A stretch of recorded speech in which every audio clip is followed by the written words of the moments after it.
مجلس الدولة الفرنسي علق هذا الجمعة قرار منع ارتداء البوركيني لباس البحر الإسلامي على الشواطئ،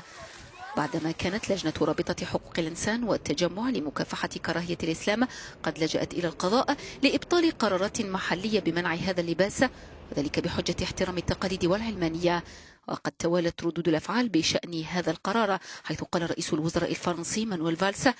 إن قرار المجلس لا ينهي النقاشات المفتوحة في مجتمعنا. أما عمدة بوردو ألان جوبي ومرشح للانتخابات التمهيدية لليمين فقد قال إنه ضد قانون ظرفي يمنع البوركيني، وهو ما يميزه عن منافسه نيكولا ساركوزي والذي كان قد أعلن ترشحه للانتخابات التمهيدية لليمين منذ أيام، حيث طالب نيكولا ساركوزي إلى جانب منتخبين